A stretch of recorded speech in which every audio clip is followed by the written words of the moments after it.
Hey everybody, today we're going to be talking about providing 3 essential things to those who look to you for leadership. This short workshop is based upon a book, Fierce Conversations by Susan Scott. We're going to be talking about how do you give affirmation, feedback, and confrontation in a productive and powerful way. By the end of this video, you'll be more ready to provide these 3 things to those who look to you for leadership. In Proverbs 25:11, it says, "A word fitly spoken is like apples of gold in a setting of silver." The golden apple is the nugget of truth that you want to share to someone. But the silver setting is the timing of the words. It's choosing and crafting the right words. Someone else called it well-tuned speech. It's the right words said in the right way and in the right situation. These are powerful things that you can provide to those you lead. In Susan Scott's book, she says this: our careers, our companies, our relationships, and indeed our lives succeed or fail gradually and then suddenly, one conversation at a time. This idea of gradually then suddenly comes from Hemingway. When someone asked a character in Hemingway's book, "How did you go bankrupt?" And he said, "Gradually and then suddenly." What that means is, looking from the outside, someone may appear to have gone bankrupt suddenly, but it was actually from a gradual series of choices that led to this point. We often succeed and fail because of these small conversations that we make along the way as leaders.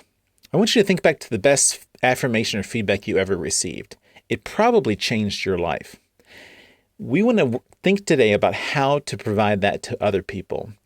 And these are just recipes, and I'm not a very good cook, but if I follow a good cook's recipe, the possibilities for me to succeed as a cook go way up.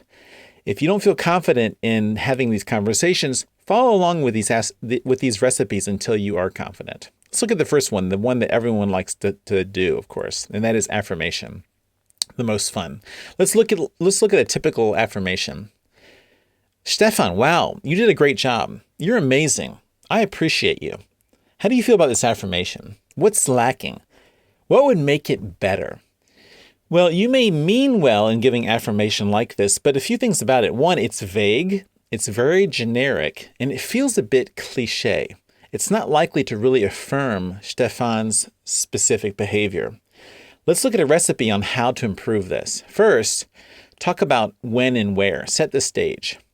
"Stefan, I was impressed with how prepared you were in today's presentation." You see that? The when and where. Second, the what. Describe the action with plenty of details. "You came to the meeting with your agenda polished, ready to present. You were even ready to answer questions that weren't on the agenda. I especially appreciated the way that you handled Sally's pushback on the timeline. You were calm and seemed genuinely pleased that she asked the question. I could tell she was happy with the answer you gave." Third, talk about why. What's the impact of this person's behavior? Your thoroughness and the way you responded to questions and comments reflected well on you and our department. I'm glad to have you on our team. Now, how does that feel? Wouldn't you like to receive that kind of feedback? Again, start with the when and where, the what, and then the why. That's affirmation. Let's now move on to the more difficult 2 kinds of conversations: feedback and confrontation. How are these different? Let's just go through some points from Susan Scott's book. Feedback differs from confrontation in these ways. Feedback is this area. Something's happened, and it's never happened before, and I don't think the other person knows that they did it. They need feedback. Confrontation. There's a pattern of similar behavior. I've said something before, and things aren't changing, or they're not changing quickly enough. See the difference there? Feedback. I see a pattern that could become a problem later on. I want to talk to this person so that they can self-correct. They need feedback. Confrontation. This person has done something, and even once is too often. It's time to provide confrontation. Feedback. It happened once. I don't really have an expectation that they change, but I'd like them to see it from my perspective. Confrontation. It keeps happening. It's affecting our relationship and our results. This will help you decide which of the 2 recipes you should follow. On both of these, there's 3 errors that people make in giving feedback and confrontation. Let's go through the errors. Error number 1 is starting with something like this. "So, how's it going?" To me, this feels a bit manipulative and dishonest. There's something you need to talk about, and by trying to ease into it in this kind of subtle way, it may actually come across as dishonest. Not that all small talk is bad, but if you overuse this approach, people will always assume that you're trying to work your way into a hard conversation. The second one is the Oreo cookie approach. The idea of giving praise, then giving feedback or correction, and then followed with more praise. The trouble with this approach is it may also feel disrespectful and dishonest. And it may feel a bit manipulative. It also diminishes the affirmation. If every time you give affirmation is followed by a correction, people may feel like you don't really mean the affirmation. Affirmation is so important. Allow it to stand alone for the greatest impact. If you have some feedback and confrontation, you should start the conversation with that point. The third error, and probably the biggest error, is, yes, the sound of crickets chirping in the background, of not saying anything. It's a great thing to remember you're the officer on duty. It's your job to help others and add value to the team by speaking up to people and addressing difficult issues. Now we're going to help you do that. And after all, if you don't provide feedback and confrontation, who will? You're their leader. Let's talk about feedback first. Feedback has a few stages. First is, like before, when and where. Set the stage. Let's give an example.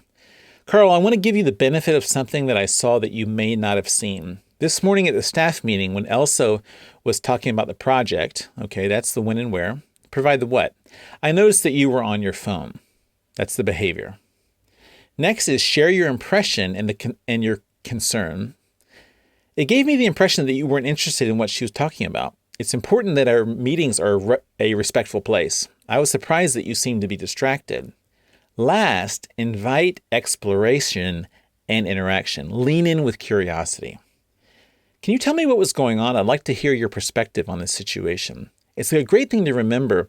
Why would a rational, godly person behave this way? Lean in with curiosity. And maybe after you ask him about this, he may say, oh, my mom got sick and was taken to the hospital by an ambulance, and she was texting me and wanted me to come meet her after the meeting. That changes everything. That's why you don't want to have confrontation when really feedback is needed. Again, review, provide the when and where, the what, the impression and the concern you have, then invite exploration and interaction. Last, the most difficult of the conversations, confrontation. This is such a difficult conversation because when we confront people, we're not usually at our own best mentally and emotionally. And so a starter script or recipe can really help you to succeed. In the book, they talk about a 60-second confrontation starter. Writing down and memorizing the first points of your confrontation increases the probability of success by a factor of 2 to 3. And for those of us who shrink back from confrontation, it keeps us from running away from this important responsibility. Let's look at an example. First is name the issue. The problem named is the problem solved. Name the behavior that's causing the problem and the area the behavior is impacting. Here's an example. Shinji, I want to talk to you about the effect your leadership style is having on the team. Second, select a specific example that illustrates the behavior or situation that you want to change. Avoid long stories. Keep it short and to the point. I learned that during your meeting with your team, you tore a page off the flip chart, wadded it in a ball, and threw it on the floor, saying that this team is beneath your expectations, and left the room. Third is describe your emotions about this issue. That's a little surprising, but this is a really important stage. Telling someone what emotions his or her behavior evokes in you, it's intimate, authentic, and it's disarming. You're letting the person know that you are affected, and you're being vulnerable by sharing this. I'm deeply concerned and fearful of the possible consequences. It's great. If you're like some of us who are not as in touch with our emotions as we should be, you can use the emotion wheel to identify actually what are you feeling in this situation. The next step is to clarify what's at stake. What's at stake for the individual, for yourself, for others, for the customer, for the team, for the organization, for the relationship. And use the words at stake. It reinforces the importance of the conversation. Here's an example. There's a great deal at stake regarding our organization in this issue. A long-term employee has considered leaving rather than work with you. I'm not prepared to lose people. Right now, your team's avoiding you whenever possible because they do not want to incur your wrath. Okay, wow, Kenji's really hearing some good information here. The next step is identify your contribution to the problem. You don't need to have a long confession or anything like that. It's a brief time to acknowledge that you recognize any role that you may have played in creating the problem and that you intend to do something about it. Here's an example. I've contributed to this problem by not being clear about our desired culture, and for this I'm sorry. Or I've contributed to this problem by not sharing how upset I was earlier. Instead, I withdrew, and as a result, our relationship deteriorated, and for this I'm sorry. The next stage, and the last stage, is to indicate your wish to resolve the issue, and use the word resolve. It shows that there's no firing squad outside the door, and it communicates your good intent to bring change. Shinji, this is what I want to resolve with you. And then ask, what's your perspective on the situation? After you ask this question, let silence do the heavy lifting. Let them think about it and respond. This whole conversation should take less than 60 seconds and will increase the probability of an effective confrontation by 2 or 3-fold. So now you know about how to better provide affirmation, feedback, and confrontation to those who look to you for leadership. Thanks.